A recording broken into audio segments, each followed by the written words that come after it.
Good evening, folks. Since there's only a handful, I thought we would do this like FDR's Fireside Chats or something and just read from here. I normally start with fatherhood, and I'm trying to remember, I know you've heard these before, and Mike and Lisa, so you can always, those of you who have actually read the book, you can shout out your favorites. I know you want the squirm. So, fatherhood. There was the valley, the Youghiogheny cutting through rounded mountains, the red clay my father dug with pickaxe and shovel to force a home from the grudging hillside. The time was new, the clay dark red with iron, the wind warm enough for summer, but not so hot you'd think of death. My father grunted with each heft and swing. He sculpted that clay with the same careful touch he used when he etched our busts in redwood. He showed me the meaning of the red clay, the river in the valley cleft, the rounded mountains. He showed me the tracks of the deer, the shy brown flash of doe between green undergrowth. He showed me how to find wild onions by their leaves, and how to recognize wild cherry trees by their black bark and sweet sap. And with the sunburnt sweat of his rippling back, and with each heft and swing, he showed me how to cut a home from a red hillside. So, with a shaping word, I have tried to hew a human place from high sun and the hunger within the world's rich clay. This is semi-autobiographical. What that means is that I don't let the facts get in the way of the truth, but it is based on my growing up in a suburb of Pittsburgh, and then small town in Michigan, and then moving to Pensacola in Virginia ultimately. And it's also about my relationship with nature. I guess you could say a conversation that I've been having with nature my whole life. Oh, you want me to show? Yeah, this is actually the redwood busts of myself and my two younger sisters that my dad, who worked in a factory, but he was an artist on the side and self-taught, painted mainly, a little sculpting. My mother wrote poetry. Both my parents were into music. My stepson is into music, and both he and our daughter are into art, and he designed the book cover. And the wolves that are emerging from the clouds were drawn by my sister, Cynthia. So, but as I was growing up, I spent a lot of time playing in the clay, digging holes, scrambling through the woods, and the red clay, when it would turn to shale, was a reddish shale that we called red dog. I don't know if that's what it was called in Pittsburgh.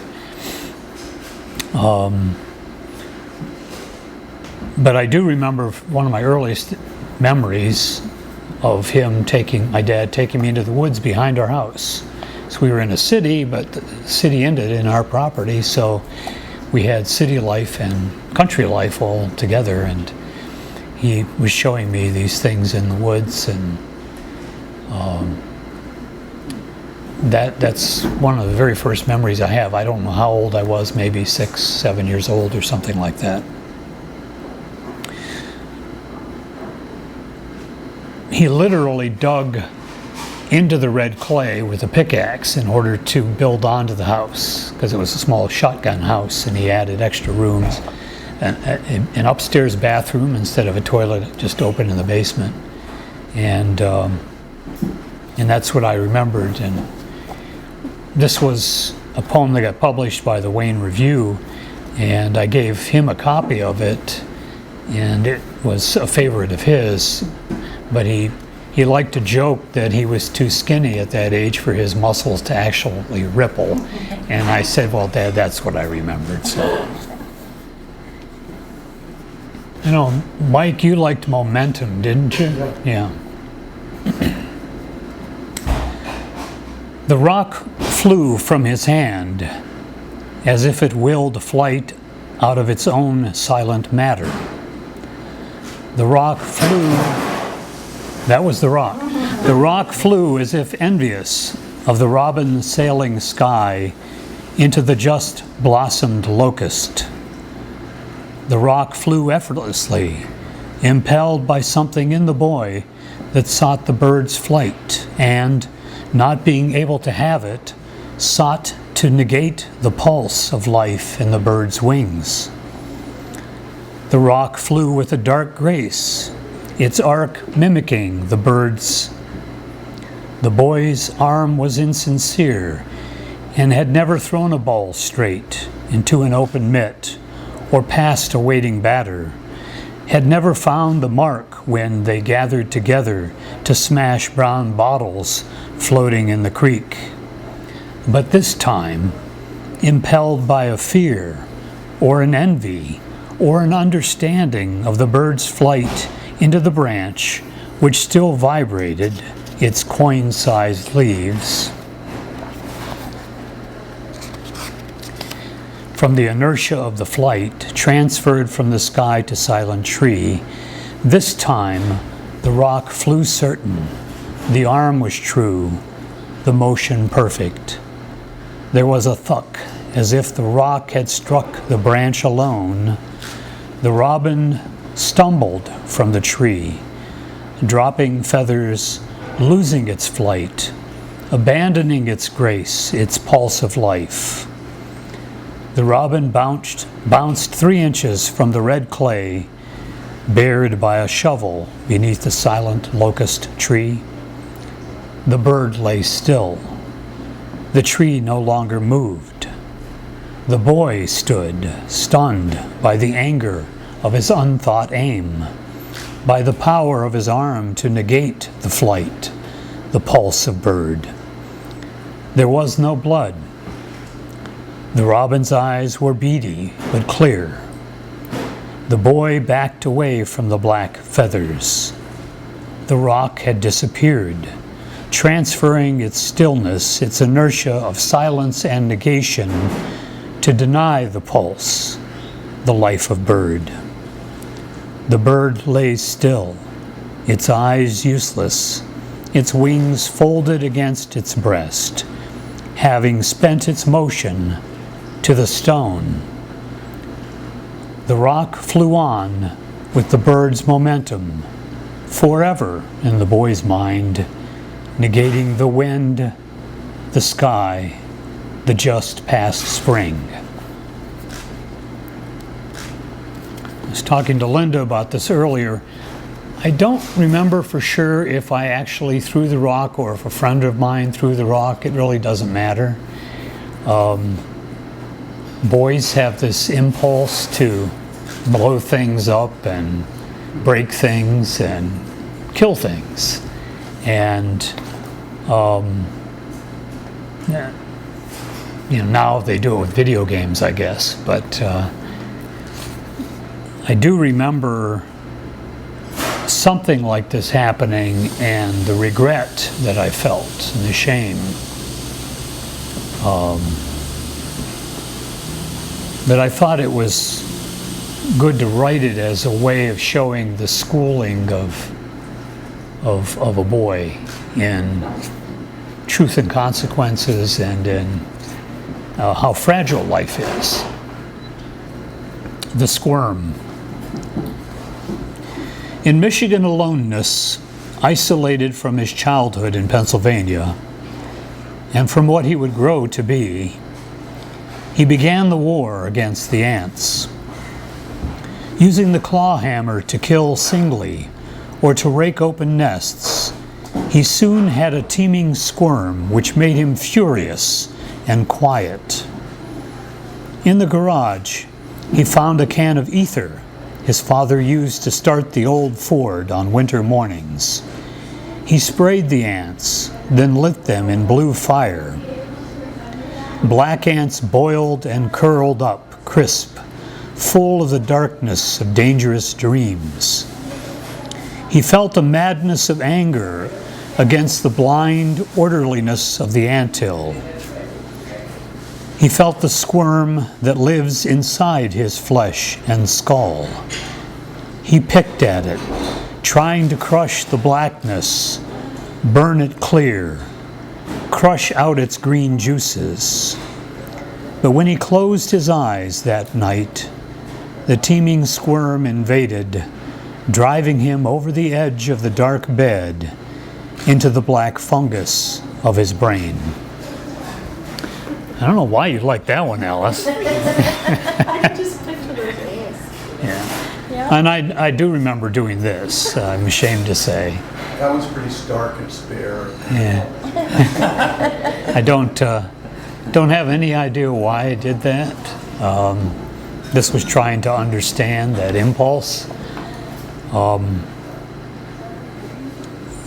One of the messages that I hope you would get out of reading it is that everything is connected together, and we're all connected together, and many of our problems come from our separating ourselves from that understanding. Once I was a starling.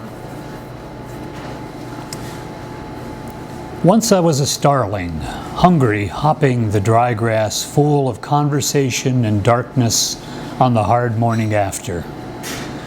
Once I had the flight of clouds engrammed into my yellow seeing, rich in knowledge of seeds and insects, but I, a lover of trash and willing to drag from what is abandoned something of value to fill the constant hunger.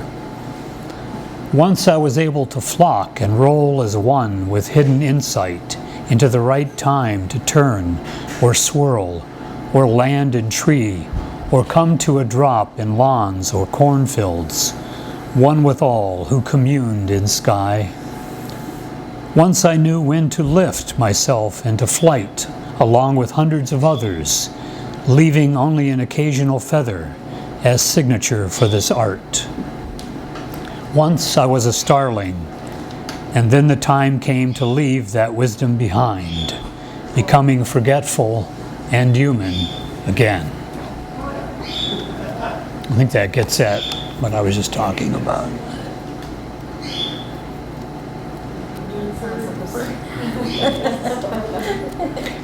Yeah, it's good that in my day job I've had to do speeches at lunchtime when there's lots of plates clicking and people drinking and so on.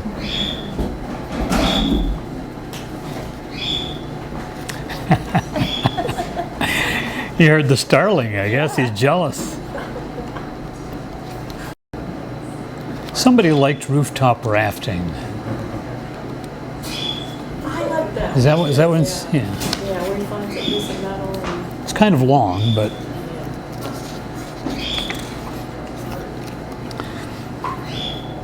this is after I had moved to Michigan. There was a small pond by the elementary school. I was in junior high at the time, but my sisters were going there.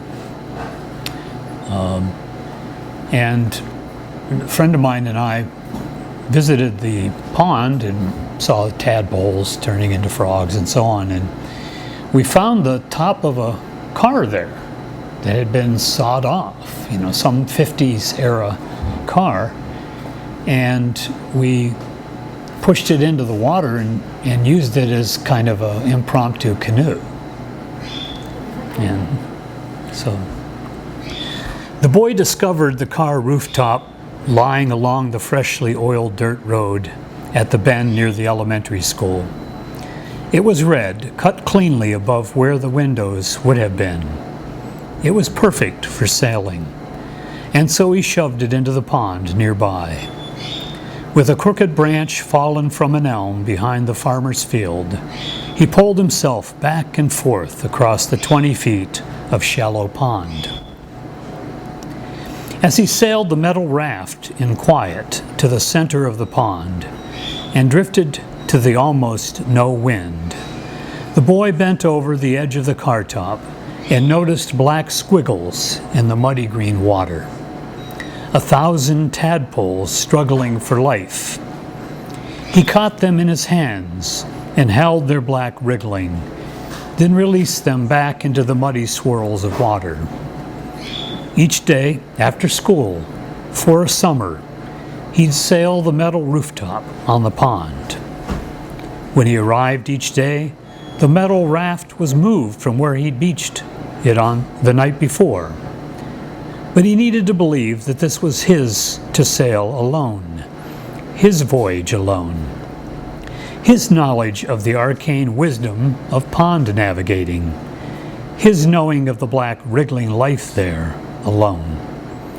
And so he ignored the evidence. At the end of that summer, when tadpoles had turned floating white or frogged themselves to shore, he ended his pond sailing. Near the end of an August, when another summer had nearly burned itself out, he remembered the pond and the rooftop. The daily ritual of 3 years ago ached in him, demanding that he return to the pond and raft the metal across again. He pedaled his red 3-speed down the dry dust of the dirt road to the bend behind the elementary school. He laid the bike in the weeds, not far from the railroad tracks, and walked down the slope to the pond. The water was low. The mud along the banks was cracked and gray-white, like dead tadpoles, bleached along the shore where they had drowned in air. The rooftop lay dry-docked in mud, its red gone rusty, its smooth curve gone dented from hundreds of feet. The crooked stick was missing. Still, he shoved himself off, counting on the momentum to sail him across the diminished width of the pond. Immediately, brown water spurted through a dozen holes, punched cleanly in the metal by some other boy. The water fountained in, slowing the raft. It stopped near the center, sank. Brown mud scurried over the sides and into his shoes. The boy waded through the sucking mud, squirting swirls of red and brown behind him. The clear water of the pond clouded over. He barefoot rode his bicycle back home. Near the end of yet another summer, when high school had begun, the boy walked the long way home down the bend in the road behind the elementary school. The pond had dried to cracked clay in the drought. The rooftop was gone, taken by someone somewhere. And he remembered the tadpoles left behind that had turned to frogs in the river or gone gray-white in the still dust where the sun had transformed them. Took a little license with it. I think it was either later the same summer or a year later that I went back and somewhat had punched holes in the rooftop. But I was trying to convey an increasing awareness of time and of the passing of things, and that everything is going to change. And that's just the way it is.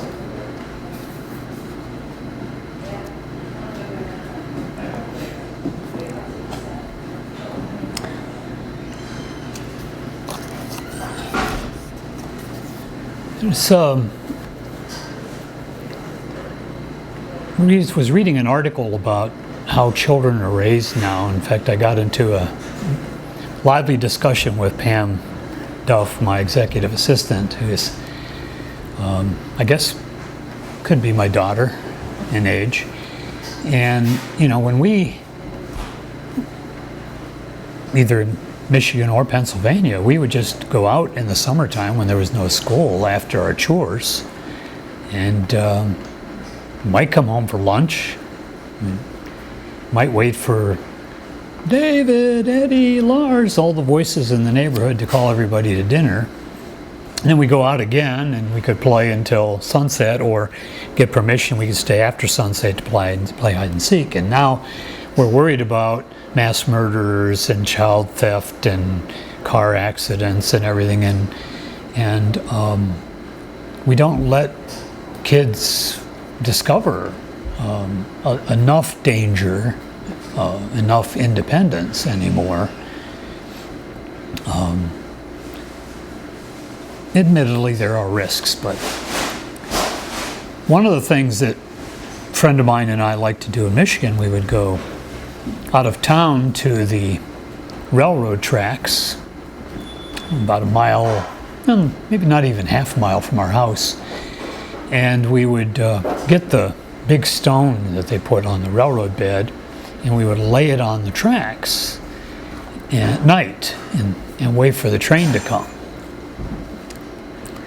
Fireflies. Along the tracks south of town, the boy lined gravel stones, one by one, 6 inches apart, standing on the shining steel. When he had placed 20, he stood in the center of the westbound track on a tie, and he looked east. There was a kind of minor sun wavering there. A train headlight hesitated in hot summer air. The boy waited, bouncing on his toes, looking towards the light, then studying the 20 stones. The real sun cast long shadows. The ground began to vibrate. The diesel engine neared, its light brightened, and the diesel wailed its warning, crossing Huron River Drive, just a mile away. The boy ran from the rail to the tall weeds and cattails bedside. The engine grew huge, its wheels whirling over the shining steel rails, hauling a mile of red, orange, brown, and black rail cars. The horn sounded for Martinsville Road. The ground rumbled now beneath him. The real sun sank in red to the west where the train was destined. As sudden as death, the engine was above him, black and roaring. A small man in a red cap sitting with a right arm out the open window. And as it passed, its song howled, hesitated, then dropped in pitch. Its shining steel wheels, where they met the shining steel rails, crushed the 20 gravel stones in quick succession, sending bright flinted sparks into the air and dry grass along the tracks.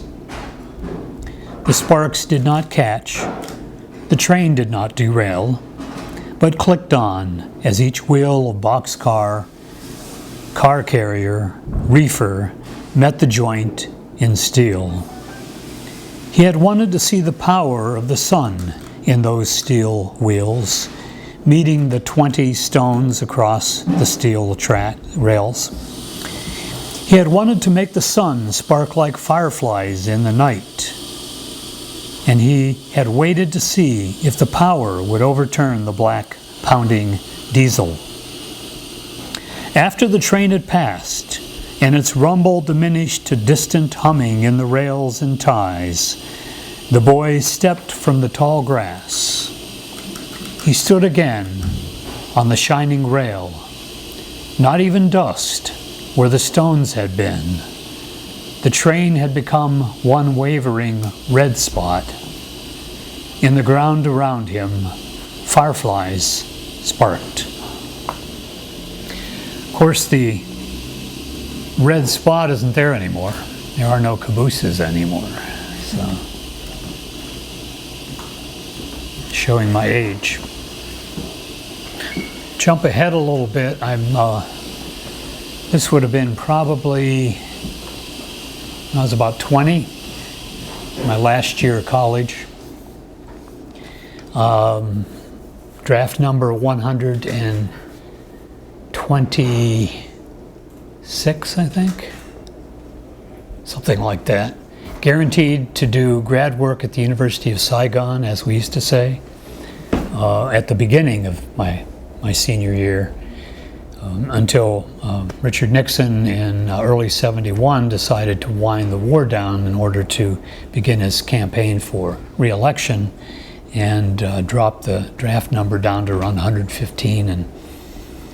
But anyway, at this point, I didn't know that. Storm sunset. Across the flat water and low islands of St. Clair, the squall line rolled, black, lightning testing the water. Thunder rode the waves to him, standing before the cottage on the island. The canoe bounced against the dock where he had tied it with yellow cord. The wind flagged his pant legs, lashed his eyes with his own hair, made ocean roar in the hollows of his ears. In 3 months, he'd ride to Fort Wayne, show the scar on his right thumb, and leave his black fingerprints on white paper. In 3 months, he would be waiting on the dark war, out the dark war over the horizon. "Come on inside," Ed shouted to him, but drawn to the sound like cannon over the western horizon, his nostrils wide to the scent of distant rain, he heard only the darkness shouting. The others retreated to the shuttered porch, where they sat on the resonating floor, nervously playing euchre and laughing a bit too loudly. He stood outside in sun and shadow. He moved only with the wind, watching the storm line like a cavalry charge of black horses and black riders, flashing sabers, shouting like wind, and riding the thunder of gunfire.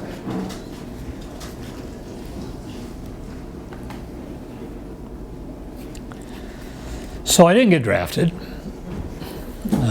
We did lose 4 people from Belleville in Vietnam. I was acquainted with 1, but none of them were friends. I graduated and left home, and it was not a good time to graduate. So I moved to Ann Arbor without a job, which was not real smart.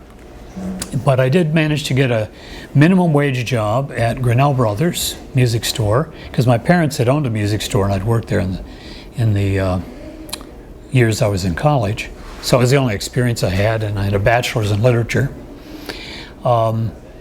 And I struck a blow. You're waiting for me to say I struck a blow for men's lib.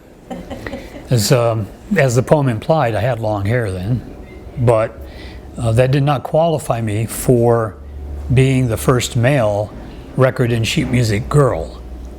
That was the actual title of the job back in those unenlightened days, record and sheet music girl, because the guys sold stuff. It was the girls that just took care of the records and sheet music.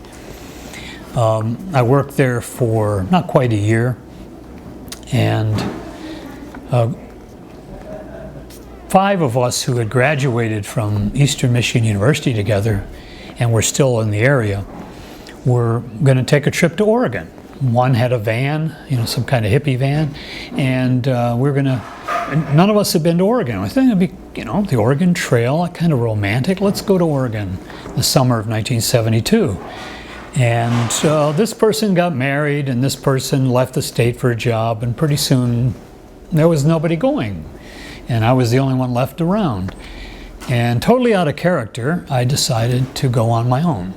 So I went down to the ride board and called a number. Somebody was going to Oregon, most of the way of where I wanted to go.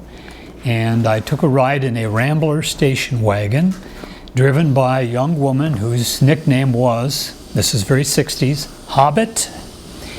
And we picked up other people hitchhiking along the way. And for about 5 weeks, I hitchhiked and backpacked Oregon, Washington, Northern California. And this is my actual trip, if you want to. I mapped it out on Google Maps years later. Those 5 weeks were as powerful an experience as was my 4 years at the university. I learned an awful lot about myself. about other people. There were threats, "Hey, little girl," because I had long hair and things like that. But most people, poor or not so poor, gave me rides, fed me. I mean, it was amazing how wonderful most people were. But I got to the Bend area of Oregon, which is on the high desert. It's the leeward side of the mountains, and the second chain of mountains in the Three Sisters area, and I backpacked up a little over a mile in altitude in the Three Sisters Mountains by myself. I remember hitchhiking in, and I got a ride from a guy who was going up, because it was the first day they allowed fishing, in the back of his pickup truck up to a pond where everybody in the area was fishing. And the guy said, "Where are you going?" I told him, and he asked me if I had a trail map. I was too stupid to have a trail map, believe it or not. Well, it turned out he flew the Fireflight, and he had a trail map, and he gave me a trail map. So I backpacked up following a trail, except they had up to 1,000 inches of snow that year, and in July it was not melted yet. And they had markers for snowmobiles or hikers about 10 feet up on trees, and the last one I saw was at my foot level. So I was on 10 feet of snow, packed snow, and of course I lost the trail. So I dead reckoned up and back down the other side, and then through a swamp and back out and into Bend, Oregon. That was 4th of July. So this was a series of poems I wrote from that experience. He tries to hear the mountains. He had wanted to hear the mountains. Instead, there was distant silence, angles of light, color, and the power of a colder wind blowing down, carrying the scent of pine and touch of snow. He had wanted to hear the mountains. He heard just his own beating, breathing, the scruff of his boot soles on gravel, and the voices behind his denying. He shifted the pack and rose to the foothills. The wind and the voices fought for his shadow, which cast itself back eastward from the clear white outline of distant light and shadow and the power. The colder wind blew down across his dust. Has anybody driven out west towards the Rockies? And you start seeing them, and they don't grow. They're there, and you drive tens of miles, seems like hundreds of miles, and they just stay that big. This is a big country. When I was hitchhiking back across Montana, I had one ride from Idaho all the way to the border with North Dakota, and 70 miles an hour with only one short stop took over 10 hours to get across Montana. And so anyway, as you get, all of a sudden, it's like the mountains start growing fast, and then if you're lucky, you get that mountain breeze that comes down off of them, and you get a different smell, a different aroma than what you were experiencing before. Because the car didn't have air conditioning, so. This was my first morning there. I had slept near a pond that was near the runoff from the snow higher up. I hadn't gone up higher yet. Morning refuses him. Hooves woke him from red dreams of a 20-year-old fire beside the shallow lake. A brown buck pawed old ash in the doe circle, snorting gray clouds of morning. He unzipped from his cocoon and offered himself. The buck arched away, thumping in dusty echoes. The buck answered an instinct, but he stayed himself, stayed separate, and knew that was no way. I had gotten woken by a noise, and it was probably about an 8-10 point buck. Not very far away at all. And I was just part of the landscape because I was in a sleeping bag. And when I tried to stand up slowly, it took off. Not a rib. Something broke inside on the slide down the snowbank. Lost balance and the top-weighted backpack dragged him over, crashing down against the tree. Something cracked. Not a rib, not a bone, or an organ at all. Something. He lay in the wind-carved hole around the tree, a circle embanked in snow. He felt himself over, carefully for injury, and found none. The tree itself helped him stand, then rise from the wind hole, balancing himself with the touch of green branches. Standing on the top edge, looking down, he saw the dim outline of his shadow, broken around the tree trunk below. Something broke inside. Not a rib.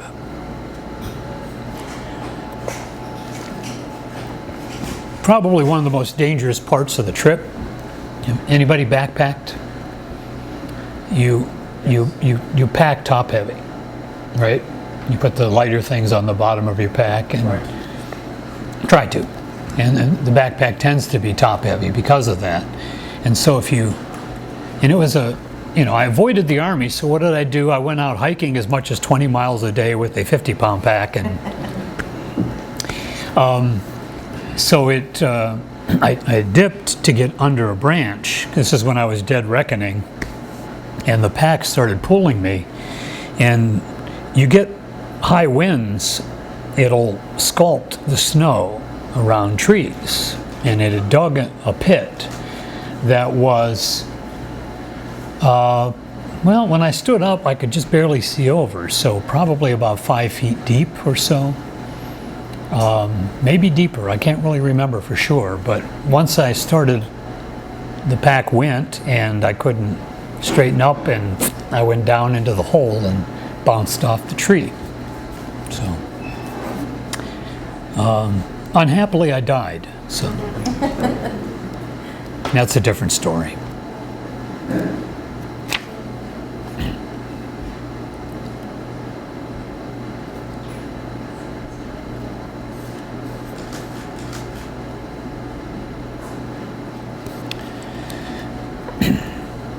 Motion and movement. The day's motion still ticked in his veins as he lay in sand, watching the wind manifest itself in the slow movement of tall reeds. Stars wove themselves into the night sky, but none of it connected. There was no entry for him through the growth and loss around him. At last, he fell for the communion of a poor dream. In the gray dawn of reed and weed, moving in night-born wind, a hummingbird, whirring soft blur wings, sucked flowers, its small body motionless in movement. Just out of hand's reach, the brown center of energy darted away, turning from his human quickening to overcast sky. Too near the losing self, he fell for another day. And that literally happened. There was dropped off and hitchhiking back.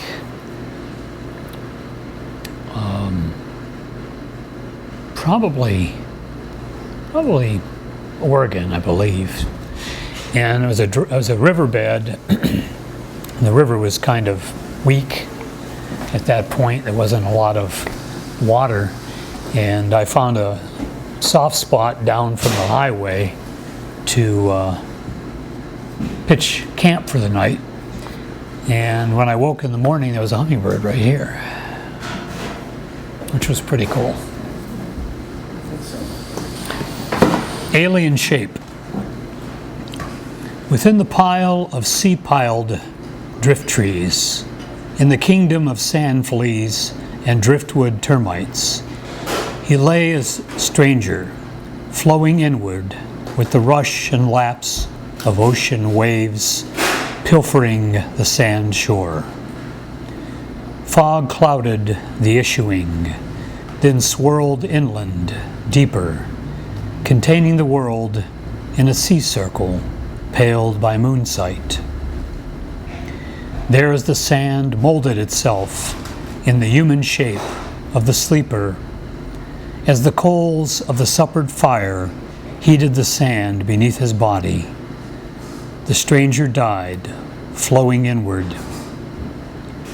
Journeying in the open dream world of sand sea and unrepressed energy, he is found.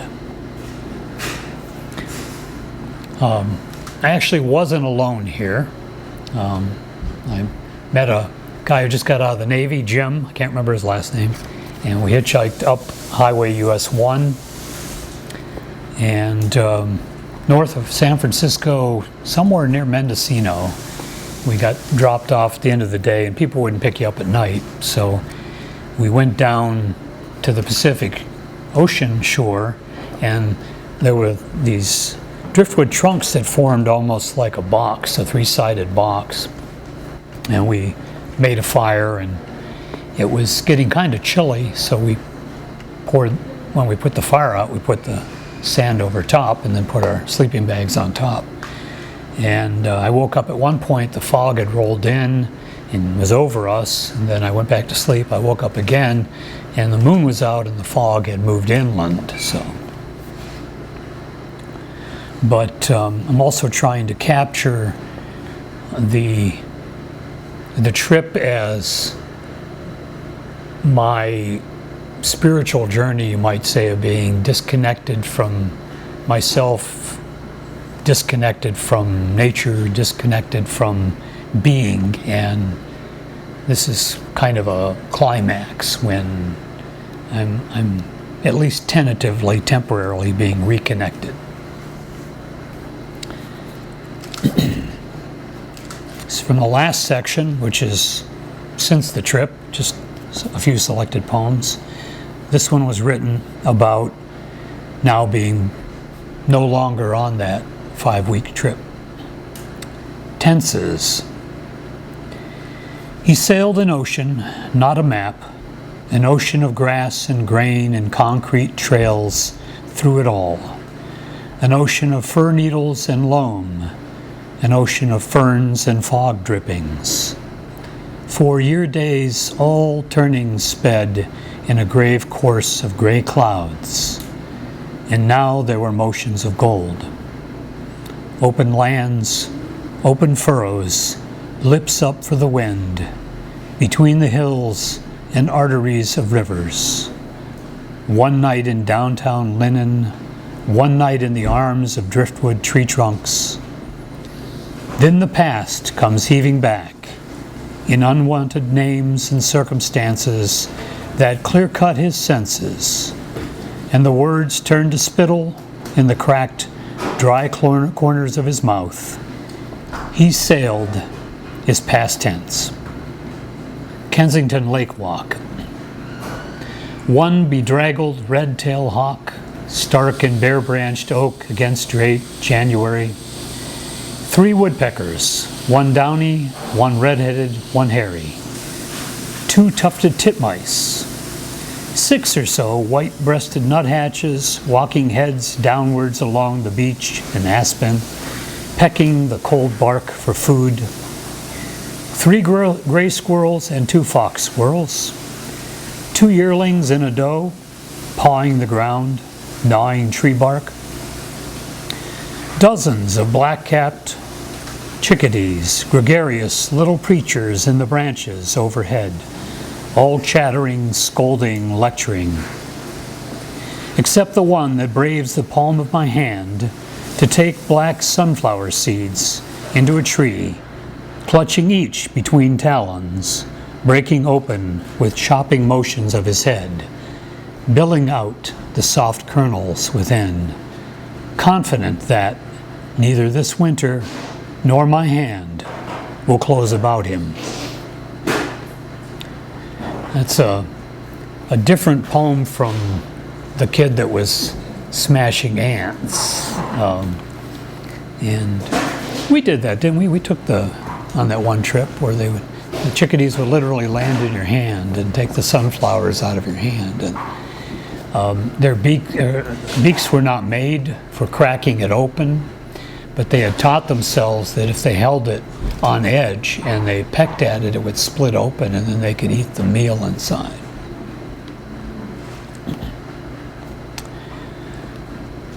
Quote from Nietzsche. I had a cat named Nietzsche. This isn't him, this is the philosopher. When you look too long into an abyss, the abyss looks into you. Poem called Wearing the Abyss. I am become hurricane, whirling manifestation of the abyss I too long look into. I wear whirls in my bloodstream. I hear winds in my ear pulse. I am made of water and wild air. In the end, I dissipate across the wide plains in rain, brief flashes, and long echoes. It was one of the poems I wrote after Hurricane Ivan hit our house. And it was an experience. The cliche about a tornado sounding like a freight train. I don't know. A hurricane sounds like a hurricane. I don't know how to explain the awful sound of the wind. I've never found a simile to say the wind sounded like something. The debris hitting the house definitely sounded like there was a sandblast going on. 100+ mile-an-hour winds for 6 hours. And so that's one of the poems that came out of that.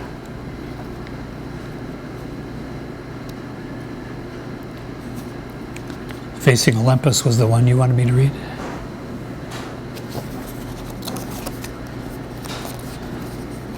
An old man's poem. Facing Olympus. With age should come wisdom, and yet here am I, a graybeard, half as wise as when I was 20. Like Lear, I have raged against the hurricane, but I'm not yet mad. How quickly the kingdom of my youth has passed away. I own more now. I have title and land, and enough wealth to be comfortable for a while. The young man in me, in my memory, reminds me that I have cashed in dreams to make that comfort. Old men are too comfortable. Old men need to face the precipice, stand against the wind, recall the courage of youth, and then in the madness of the hurricane, come face to face with wisdom, the unutterable one, and, wearing muse's horns, descend to a last valley with a dazed smile and pure white hair. If you know your Old Testament, the last is a reference to Moses. Apparently a mistranslation in the King James that described him as coming down from the mountain with the tablets and with horns. And apparently it was something, I forget what the Hebrew translated into, but it wasn't horns, it was mistranslated, but what the heck. I think I'll read The Geese Wait Upriver for the last poem. The V of Canada geese slides downward, and un-V and single file, they glide into the water, sledding white sprays of water like silver snow outward. Behind me, the young boy walks, perhaps a half mile away, falling further and further behind. He stops often to toss a stone at the water, wanting so much that his ripple, circle-making, carry the world over. After each bend, I try to wait for him to catch up, but finally have to walk onward downstream. Each time he turns the bend himself, he gets harder and harder to see. He seems to shrink up into the green willows that lean over the water, dangling branches into the current as the boy would dangle a fishing line. The geese have hunkered down into the night as the sun leans upriver. They preen and fluff feathers, nesting themselves into the reeds and weed along the shoreline near Sunset Water. They cackle their evening gaggle talk, sliding into darkness with a friendly communion. Ahead of me, around the curve of the river path, I keep catching glimpses of the old man. He may be the boy's grandfather, pausing regularly, waiting out the boy's playful explorations until he comes home. His gray hair and beard, his vulture stoop at the shoulders, his steady but slow stride, rising like a farmer to step across the furrows. At each bend in the river, I see more of him. Steadily, I am catching up. I worry about the boy, since I can no longer see him in the redefining dusk. It is a quiet sunset, and the geese are out of the sky. My dad used to describe the way I walked as a farmer walking across the furrows. So, if there's questions or comments, I'd be glad to address them. You're still writing now, you write all the time, right? You still- I try to write something every day. If nothing else, I just journal. And so when you're writing poetry, is it things that happened a long time ago or things that are more recent, or it just depends on? Because those span a long time. Right. Most of what I'm writing now is not so biographical, except very indirectly. I tended to, when I'm writing a poem that's in the voice of somebody, if it's myself, I often will make it third person, so that I can distance myself enough from my own experience to make it art. But then I'll also try to imagine what it's like to be somebody else, in which case then I will make that the first person and I'll adopt that. For instance, the one you just wrote. I just wrote one for Rick Brim and Cheryl Huff, and thinking about my sister, although she's 3 years now cancer-free, but they're going through chemo right now. And sister-in-law, yeah, I forgot she's going through chemo. She had surgery. And it's called Becoming Stage 3. And it imagines sitting in the chair while the poison is going into your system. And I don't know if I might be able to find it on my phone, but trying to remember the first line. Sitting attached to poisonous hope is the first line. So that's about something happening now to somebody else. And I try all sorts of things to agitate some poetry.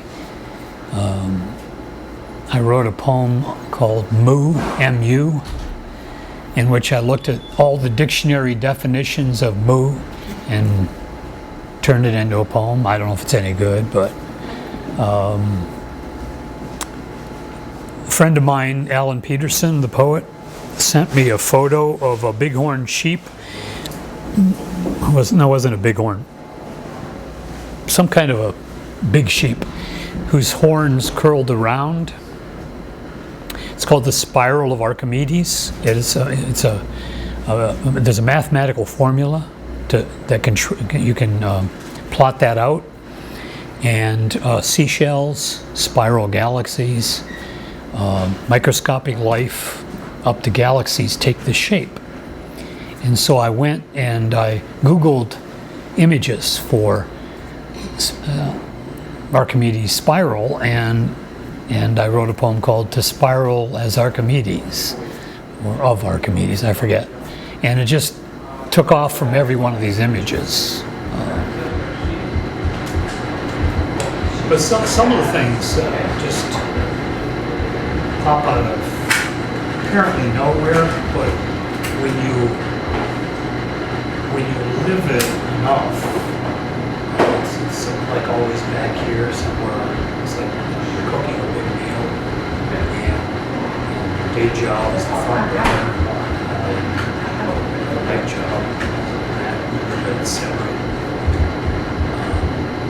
So I started to write a poem on massage table, therapeutic massage, from the best massage therapist in this whole region, Alice Green.